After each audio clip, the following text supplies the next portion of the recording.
Bem-vindos ao Cuidado Idoso, um espaço dedicado ao bem-estar e à saúde dos nossos queridos idosos. Hoje temos a honra de receber um especialista na área de envelhecimento, Dr. Clineu de Mello Almada Filho. Com uma trajetória de 37 anos dedicados à geriatria e à gerontologia, o Dr. Clineu é uma referência no campo da assistência, ensino e pesquisa nesse segmento. E hoje traz seu conhecimento valioso para discutir os cuidados gerais e especificamente o manejo durante os dias de calor para garantir a saúde e o conforto dos nossos idosos. Então, preparem-se para uma conversa enriquecedora e esclarecedora sobre como garantir o melhor para aqueles que tanto amamos. Doutor, muito obrigada por ter atendido o nosso convite. Eu quero começar perguntando para o senhor, quais são os principais desafios de saúde enfrentados pelos idosos atualmente? Olha, primeiro é um prazer estar aqui, Prazer é conversando todo nosso. com vocês e com o seu público.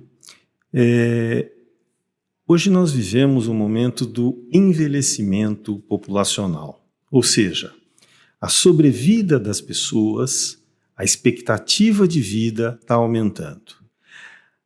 Hoje, a chance de alguém com mais de 60 anos ultrapassar os 80 é muito grande em qualquer lugar do mundo. Mas o grande desafio é como essa pessoa atravessará todo esse tempo, com que qualidade de vida, que condição funcional. Nós sabemos que com o envelhecimento aparecem muitas doenças. Não necessariamente tornam a pessoa doente, mas é um desafio enfrentá-las e manter uma qualidade de vida boa. Eu acho que esse é um desafio em todo lugar do mundo.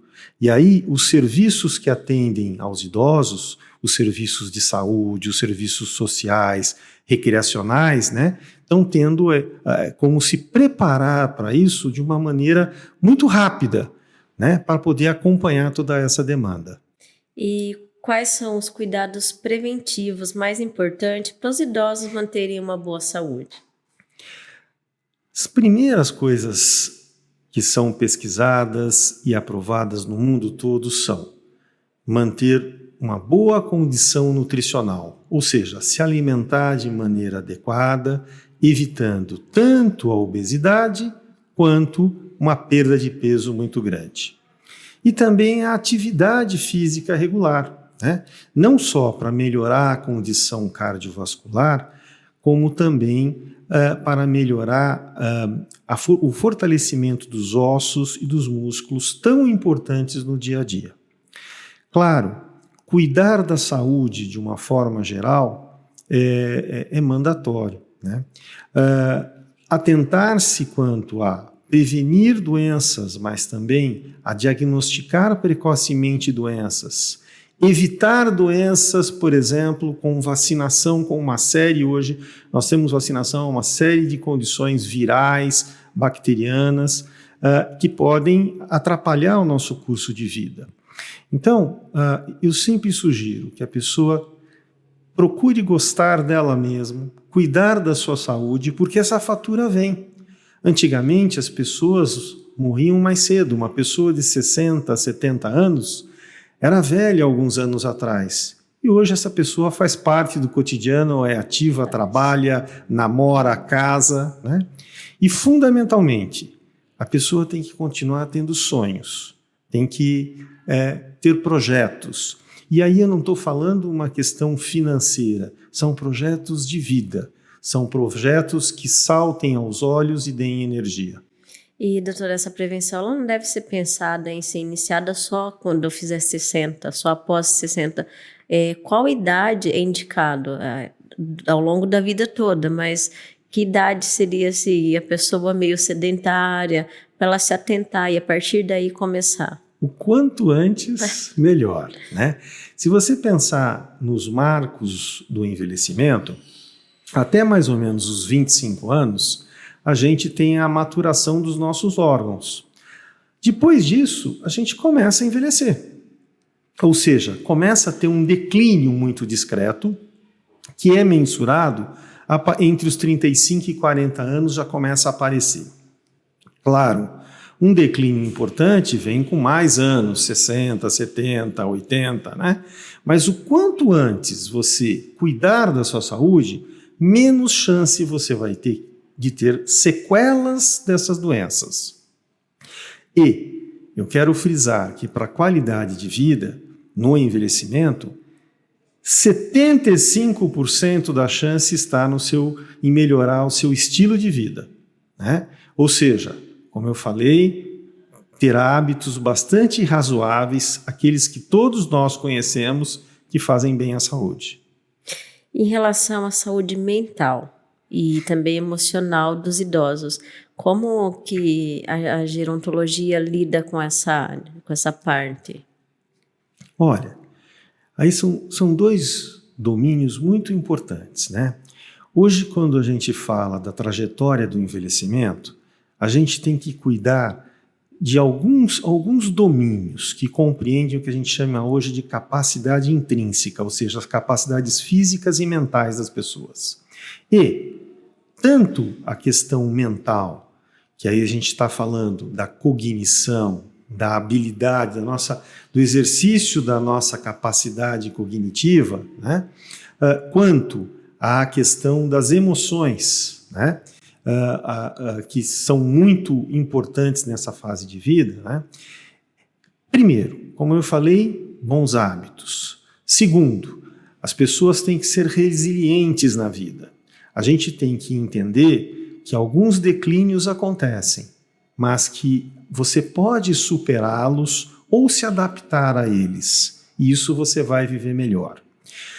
Só para você ter uma ideia, quase 25% das pessoas idosas têm um grau de desordem afetiva, um grau mínimo de depressão ou de ansiedade. Ou seja, 1/4 das pessoas no mundo. E muitas vezes, né, é só você conseguir ter conversas boas, uma boa vida social, ter amigos, ter relacionamentos, já ajuda. E você sai desse quadro. Por outro lado, algumas dessas pessoas precisam de um tratamento mais específico, de um tratamento medicamentoso, de um tratamento psicoterápico, enfim. O importante nisso tudo é você detectar precocemente essa dificuldade para que você possa tratar e não dar tempo para que o tempo desgaste o seu cérebro.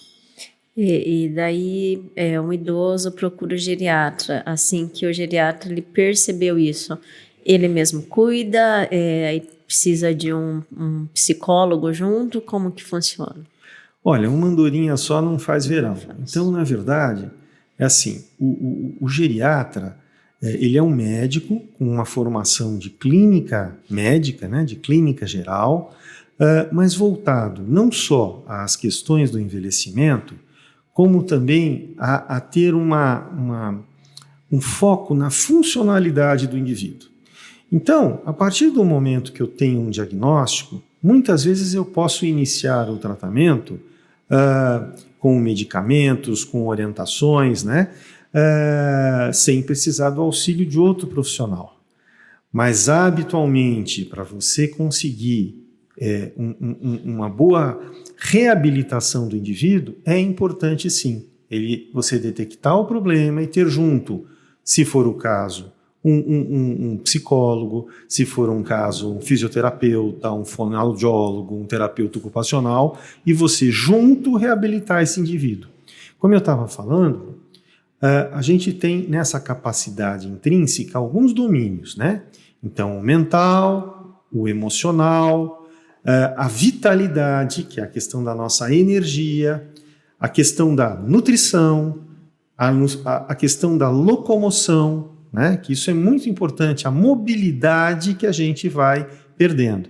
E uma outra coisa que a gente pensa pouco, acha que é da idade, mas que é importante é a correção. Tanto a diminuição da capacidade visual quanto auditiva. Para você ter uma ideia, aqui no Brasil tem estudos mostrando que a deficiência auditiva é a terceira causa potencialmente reversível de demência de Alzheimer. Ou seja, o indivíduo não está ouvindo, ele não está conseguindo guardar essas informações, ele se retrai porque ele não quer ficar perguntando muito sobre isso, né?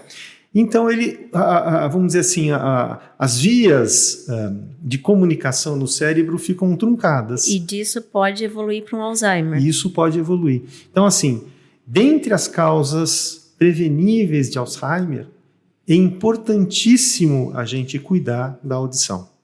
A visão está ligada a isso também? Sim, é muito importante também. Na visão, às vezes são problemas muito fáceis, né? Por exemplo, a famosa catarata. Né? E isso melhora muito a qualidade do indivíduo. Quando as pessoas ficam mais velhas, às vezes elas têm um outro quadro que chama degeneração macular senil, ou seja, a pessoa perde naquela região onde forma a imagem a visão central, ela fica com uma visão periférica. E embora ela não tenha um tratamento efetivo, ela tem várias formas em que possa ser controlada. E é muito importante estar atento a isso. A grande questão é que as pessoas às vezes entendem essas limitações como próprias da idade. E elas não são próprias da idade, né? Eu vou citar um exemplo que é público, né? Que era um dos maiores arquitetos que nós já tivemos nesse país, que era o Oscar Niemeyer. Oscar Niemeyer tinha uma degeneração macular, ele não tinha visão central e continuava projetando, porque isso estava na cabeça dele, isso estava no sonho dele, isso estava na vida dele. Então, são formas que você tem de ir se adaptando às limitações. Não é se conformar simplesmente, é tentar driblar e ter uma qualidade de vida. Quando a pessoa não tem esse enfrentamento na vida e ela passa a achar que todos os males do mundo estão com ela porque ela tem uma limitação, ela realmente não vai ter uma qualidade de vida boa. E nós falamos de audição, falamos da visão. Agora quero falar com o senhor sobre sono. Quais são os principais problemas de sono que afetam os idosos e como eles podem ser tratados também? Então, uma questão importante, né, é a atividade do dia a dia. Muitos idosos acabam ficando sem atividade em casa. É claro que isso bagunça totalmente o relógio biológico, né? Mas se a gente considerar problemas no sono, e as pessoas perguntam, é normal quando a gente envelhece dormir menos? Sim, para a maioria das pessoas, sim. Só que, na verdade, o que importa é a qualidade desse sono. Qualidade do sono. Então, tem duas coisas importantes. Às vezes, o idoso não consegue pegar no sono. E, geralmente, tem essa insônia, na verdade, né, por um motivo orgânico, um motivo clínico. A outra questão importante é quando ele fica acordando toda hora, ele não consegue manter o sono. E aí está muito mais ligada à ansiedade e problemas emocionais. Então isso muda um pouquinho o escopo de tratamento. Por outro lado, nós temos uma outra condição muito frequente aí em adultos e em idosos, que é a síndrome de apneia obstrutiva do sono, né?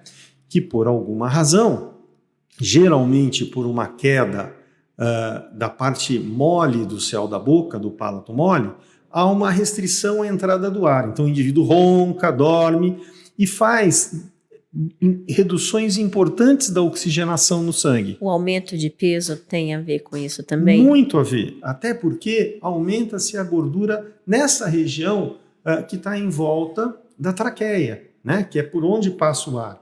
Então, muitas vezes o indivíduo deitado, principalmente deitado de costas, né?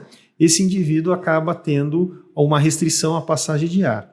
Então são condições que você tem que analisar. Mas aquele indivíduo que não dorme bem, ele tem alguns probleminhas, algumas consequências. Primeiro, queria lembrar que a consolidação da memória do dia, quer dizer, aquilo que a gente vê durante o dia, aquilo que a gente faz durante o dia, ela se dá à noite, no sono profundo. Então, se eu tenho um sono fragmentado, possivelmente isso está interferindo de alguma forma na minha memória. Então, é muito interessante. A outra coisa, o indivíduo acorda cansado durante o dia. Se ele não dormiu à noite, ele está cansado, ele interage menos, tem menos estímulos durante o dia, tem menos disposição. Isso é um ponto importante para a nossa qualidade de vida. Como o senhor, a medicina, lida com questões de isolamento social e também da solidão entre os idosos? Essa é uma questão delicada e difícil na prática, né? Você consegue identificar isso, mas é muito difícil, às vezes, você interagir. Então, primeiro você tem que tentar entender o porquê desse isolamento social. Esse indivíduo tem uma limitação importante que ele não consegue estar junto aos demais. Esse indivíduo tem uma condição como uma depressão que ele não quer participar, e aí você tem que tratar, ou esse indivíduo não tem vínculos porque ele não tem possibilidade deles, né? E aí, o importante, claro, quando a família é presente, né? Quando esse idoso tem família e ela é presente, é um jeito muito interessante de estimular. Mas a outra coisa são os centros de convivência, os amigos, né? Os relacionamentos que ele vai fazendo, né? Atividades que possam estimular, na verdade, a sua cognição, né? Eu falo que na prática é difícil, porque primeiro que quando as pessoas ficam mais velhas, muitas delas ficam resistentes a qualquer ação, a sair da sua zona, entre aspas, de conforto. A outra é, às vezes, você ter disponibilidade para isso. Olha que interessante. No Araucárias, nós iniciamos um projeto de ter um espaço para as pessoas passarem o dia.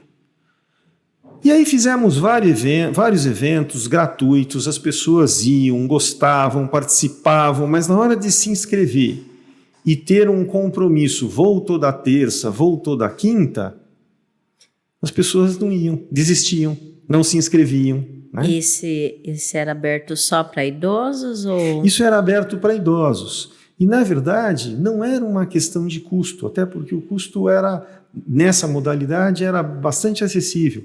Mas eu acho que tem a coisa, e a gente já observou isso em São Paulo, em outros lugares, há uma resistência. A família, porque às vezes fala, mas eu vou ter que levar toda terça, toda quinta, né? E o idoso fala, mas às vezes eu gosto de dormir, eu não sei se eu venho, né? Então, assim, há uma dificuldade, eu acho que é do ser humano, para sair da sua zona de conforto. Só que se a gente não for mexendo com alguma coisa, é a mesma coisa a pessoa que não gosta de fazer ginástica, tá bom. Mas então, saiba que você vai diminuir a sua reserva cardiovascular, a sua reserva óssea, a sua reserva muscular. Né? Essa fatura chega, essa conta chega para pagar.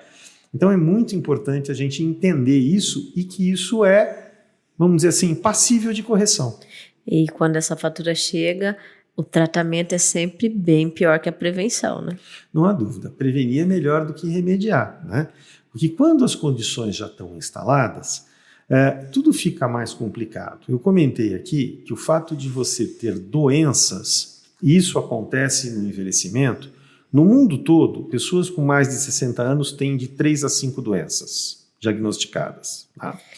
Isso não quer dizer que o indivíduo seja doente. Se essas doenças não causam um impacto no dia a dia do indivíduo, não limitam esse indivíduo, não deixam sequelas nesse indivíduo, ele não tem nada para ser doente, só se ele quiser. Agora, vamos falar uma coisa bobinha, né? O indivíduo tem uma pressão alta, e 50% das pessoas com mais de 60 anos têm pressão alta, ele não trata, porque ele não sente nada, porque mais da metade das pessoas com pressão alta não sente nada, e aí ele faz um acidente vascular cerebral, um derrame, né? Que isso é 3 vezes mais comum no hipertenso que não se cuida, ou ele faz um infarto, que é 5 vezes mais comum, um infarto do miocárdio, né, no coração, que é 5 vezes mais comum em que não se trata. E aí ele fica com limitações, paralisa um lado do braço, ou ele fica com falta de ar. Aí sim, isso tem uma repercussão funcional no dia a dia dele, e aí eu devo considerar que ele é doente. E tanto o AVC quanto o infarto, em épocas igual agora, de calor, é mais fácil acontecer ou é relativo? É mais fácil de acontecer por uma razão. Como eu comentei, os idosos, em geral, com muita frequência têm doenças cardiovasculares associadas, principalmente hipertensão, e tomam remédios para isso. Num calor muito grande, se a pessoa não se hidratar adequadamente, não ficar em ambientes ventilados, essa pessoa pode sim ter diminuições da pressão arterial, né? A gente chama de hipotensão arterial, diminuir a circulação cerebral ou miocárdica e isso resultar num derrame ou num infarto. Então, acho que é muito importante a gente entender, já que se abordou essa questão do calor e nós estamos num momento, numa crise enorme, né? O idoso, em geral, sente menos calor do que o adulto jovem. Tá? Primeiro, o cérebro dele não registra tanto calor assim, nem tanto frio assim. Por quê? Porque há uma desregulaçãozinha nessas vias nervosas. Então, ele percebe menos o calor. E com isso, ele tem uma preocupação menor em se hidratar. Mas ele continua perdendo, tanto pela pele quanto pela urina. E aí, normalmente, ele se desidrata. Em décadas passadas, já foi feito estudo importante em que colocavam um idoso e um adulto jovem, um em cada quarto, que ficava 24 horas sem acesso a líquido. Quando eles saíam desse quarto, o adulto jovem estava morrendo de sede e o idoso não. Né? Só que isso é um grande problema, porque eles desidratam do mesmo jeito. E o idoso, em geral, não gosta de beber água porque ele aumenta o número de micções, ele urina mais. E geralmente tem associado ao envelhecimento, seja por fraqueza da musculatura pélvica, seja por aumento da próstata nos homens, ele pode ter um risco maior de incontinência urinária. Então ele não gosta de beber água por isso. E ele desidrata.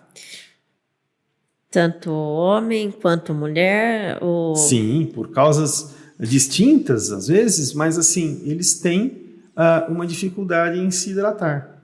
E esse é um grande problema. Então, no verão é fundamental uma hidratação adequada. E quando eu falo isso, é assim, as pessoas querem quantificar. Na verdade, você tem que ingerir de líquido mais ou menos o quanto você faz de xixi, né? O que vai dar entre 1,5 e 2 litros de líquido por dia. Agora, é claro, né? Num calor como nós estamos enfrentando, de 30 e tantos graus, às vezes você precisa ingerir mais. A percepção da sede, como eu falei, no idoso é menor. Mas você pode perceber a boca, a língua mais seca, né? Você pode perceber um pouco mais de cansaço, de mal-estar, dor de cabeça, às vezes cãibras quando tem uma desidratação, né? Isso você tem que ficar atento, falta líquido. E aí é importante só consumir a água ou qualquer líquido? Qualquer tipo de líquido. Água, suco, água de coco, Gatorade, refrigerante, cerveja. Né? Olha, a cerveja também, bem gelada, é muito boa. Mas o que importa é hidratar. Né? Vou lembrar aqui, já que a gente brincou com isso, é que o álcool também tem uma ação diurética. Né? Então, às vezes, faz a pessoa urinar mais e desidrata. Mas o líquido é muito importante. Né? Assim como você usar roupas mais frescas, roupas de algodão, roupas mais claras, você se proteger do sol. E aí, idosos ou adultos jovens têm esse problema. Quer dizer, alguém que resolve ter uma atividade física ou resolver andar na rua ao meio-dia, né? Quer dizer, das 10 às 16, a gente sabe que é um calor mais intenso, um sol mais intenso. Nessa época do ano, não dá para fazer isso. Não vale a pena. É um risco. Né? Então, é uma questão até de bom senso. E, doutor, existem problemas de saúde que estão relacionados diretamente com calor em idosos ou não? Sim, principalmente a questão da desidratação. Que a gente falou. Né?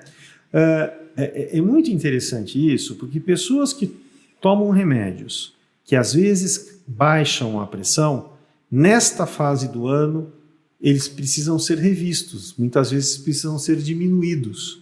Então a pessoa tem pressão alta, toma um remédio, está com a pressão bem controlada, né, 120 por 80 milímetros de mercúrio, ou seja, o famoso 12 por 8, mas numa condição de calor isso vai para 90 por 60 ou 9 por 6, e ele se sente mal. Então, com a avaliação médica, né, isso pode ser readaptado, essa medicação, muitas vezes só nessa condição de verão, mas ela pode ser mexida e isso melhorar. Eu encontrei uma pessoa esses dias, ela fez um comentário assim, eu amo calor, porque eu tomo remédio para pressão alta, mas no calor a minha pressão fica 12 por 8 sempre, não descontrola, é sempre bonitinho. Por que acontece isso? Então, vamos ler o contrário. Provavelmente fora do verão, fora do calor, essa pessoa não está com a pressão controlada, né? Existem pessoas que não sentem tanto, não são tão sensíveis, adultos, jovens ou idosos, e que você não precisa reduzir a pressão. Mas, em geral, você tem que reduzir a pressão. Se ela está controlada, e esse é o objetivo do tratamento, para diminuir os riscos de acidente vascular cerebral e de infarto, ela tem um risco muito maior de no calor. O indivíduo tem menos líquido, tem uma vasodilatação, né? Uma coisa interessante é que você pode ver que o idoso, hoje mesmo, eu avaliei uma senhora que estava num quarto fechado, com janelas fechadas, com porta fechada, e falou que estava com frio. Há uma diminuição da circulação periférica no idoso e realmente ele tem uma chance de ter mais frio. Mas ela estava suando, ela só não percebia exatamente isso. E eu estava derretendo, né? Porque assim, só de ficar 10 ou 15 minutos ali conversando, estava me fazendo mal aquele ambiente. E ela estava bem. Mas ela estava perdendo líquido também. E você convencer uma pessoa assim, que não está sentindo nada, né? Olha, o senhor precisa tratar da sua pressão arterial. Não, mas eu não sinto nada. Ou do seu diabetes, mas eu não sinto nada. Então, essa brincadeira, a conta vai chegar numa hora e vai chegar de uma maneira geralmente mais trágica, mais dramática, e aí você vai tratar de sequelas, né? A gente tem que ficar atento a isso. O senhor falou desse atendimento que o senhor fez, então nesse caso e em todos os outros casos é importante um ambiente com ventilação adequada. Como que seria essa ventilação? Sim, hoje você vê, né, todos os projetos arquitetônicos modernos levam isso em consideração.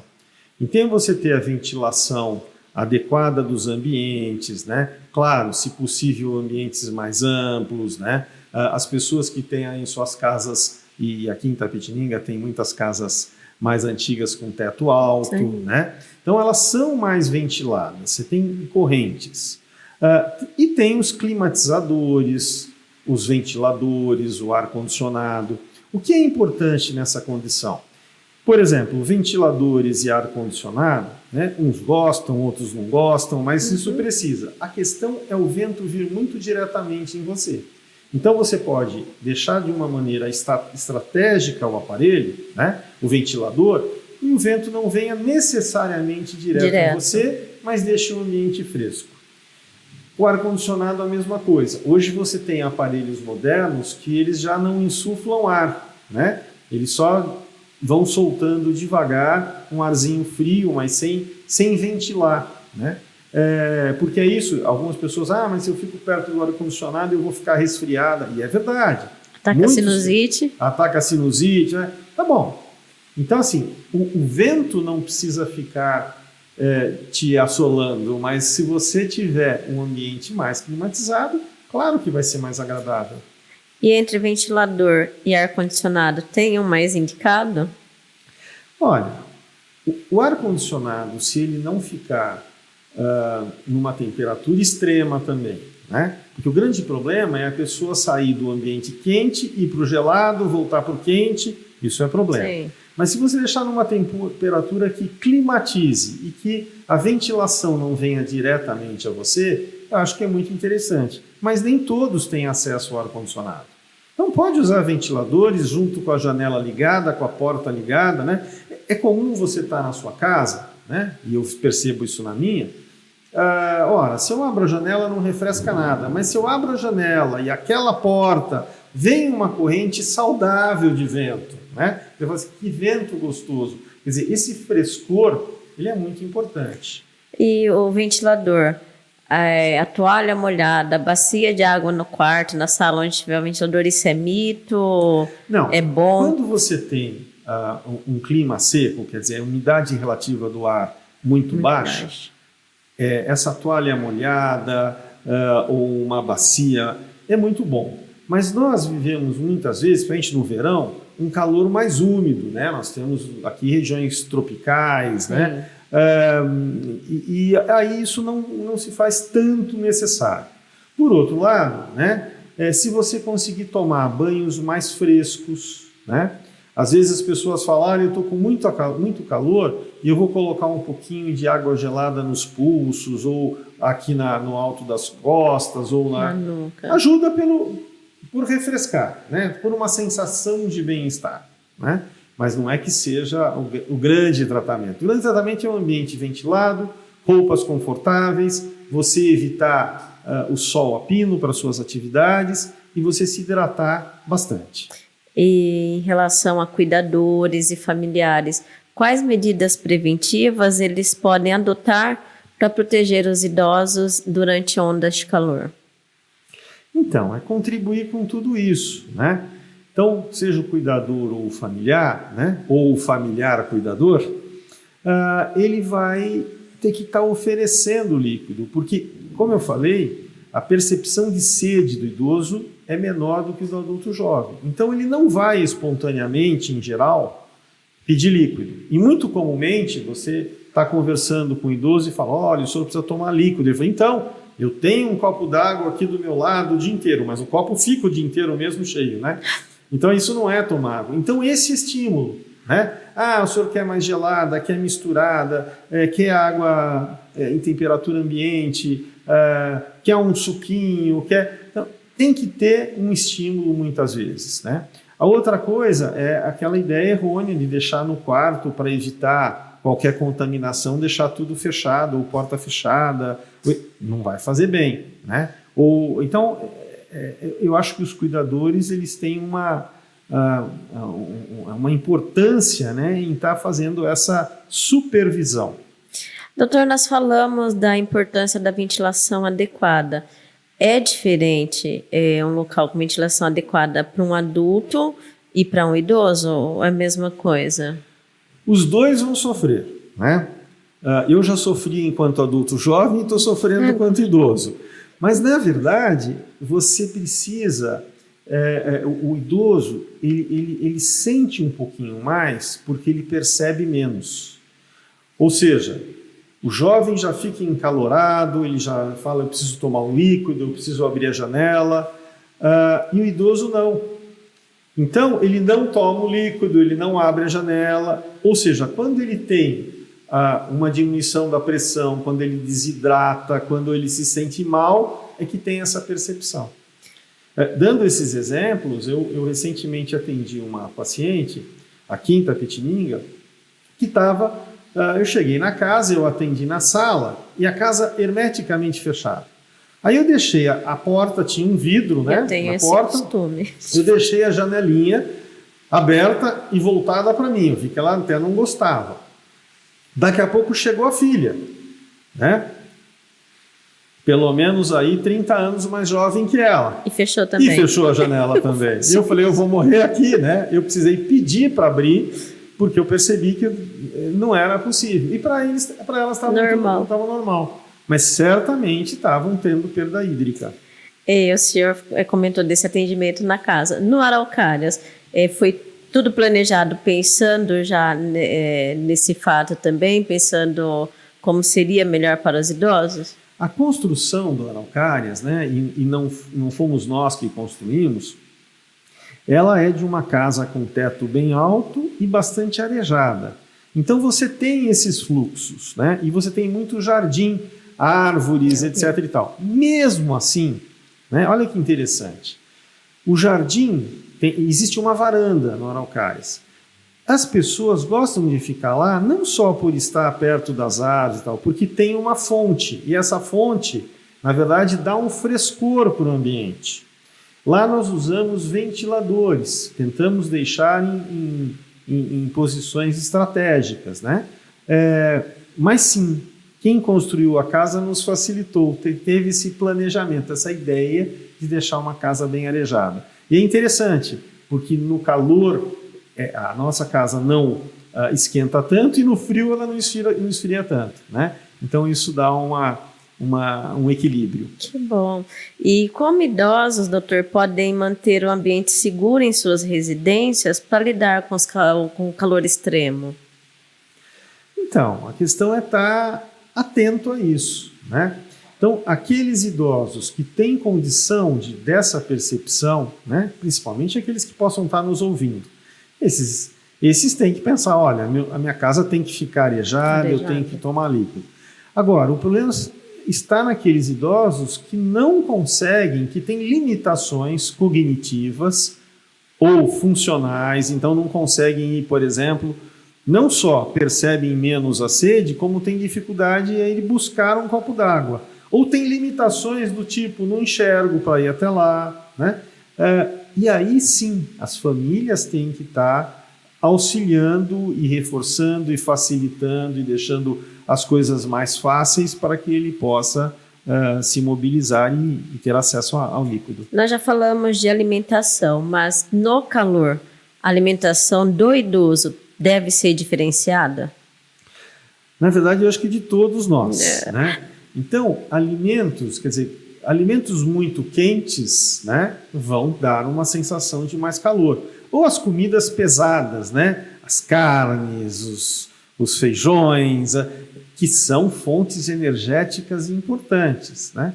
Então, se você puder, no verão, privilegiar alimentos mais frescos, né, verduras, que as pessoas, apesar daqui ser uma área agrícola importante, né, as pessoas não têm o hábito de comer saladas, né?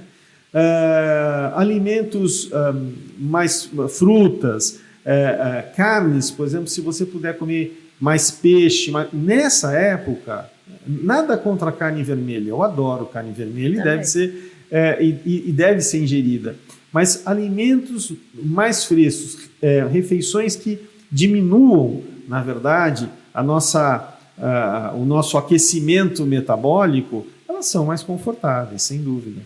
Doutor, e uma curiosidade, o senhor atende muito idoso que procura o senhor para falar sobre a vida sexual?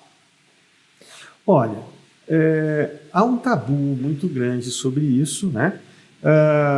E mesmo para as pessoas que envelhecem.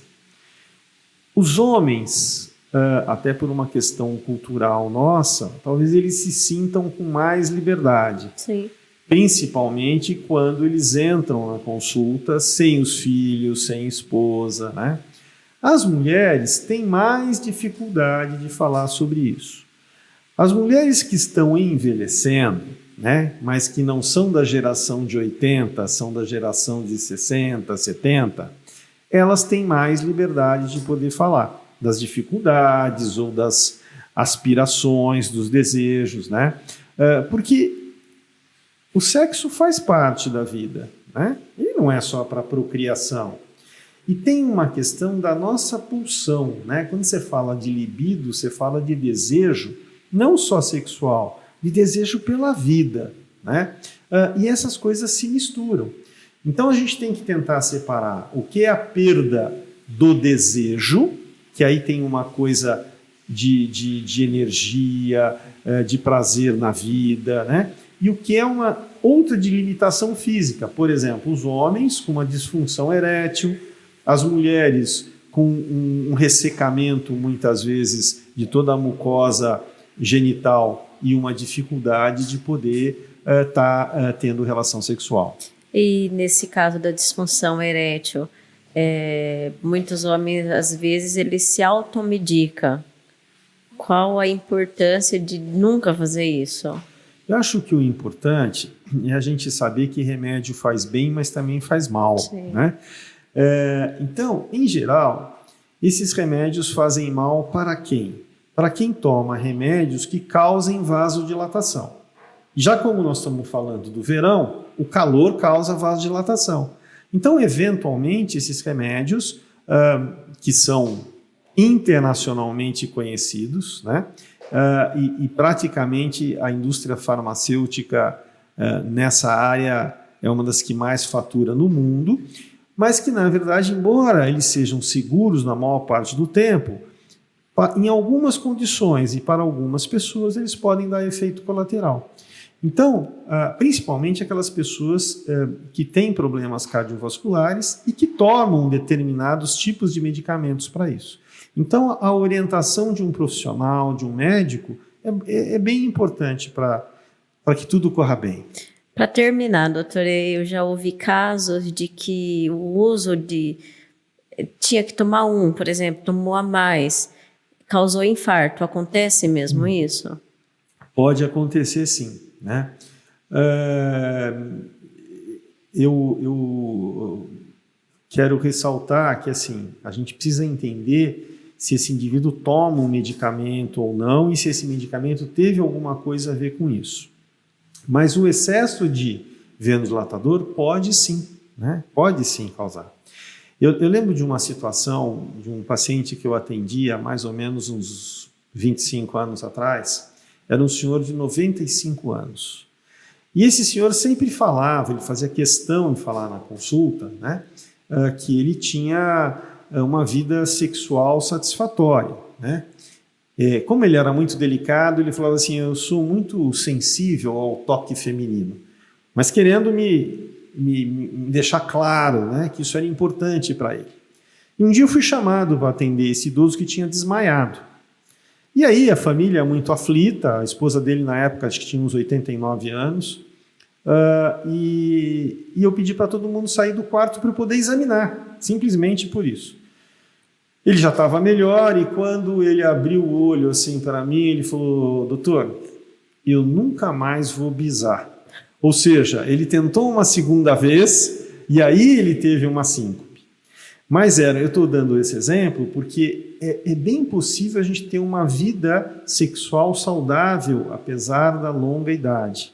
Esse idoso em particular não tomava remédio, mas já tive outros que pelo excesso de remédio acabaram tendo um mal-estar. Às vezes esse mal-estar pode ser uma coisa muito leve, mas pode resultar num infarto, como você comentou. Doutor, eu agradeço muito a sua participação aqui no nosso Cuidar Idoso. Esteja à vontade para as suas considerações finais. Eu gostaria de deixar uma consideração dentro de tudo que eu coloquei aqui. A primeira coisa, goste-se, preocupe-se com a sua saúde.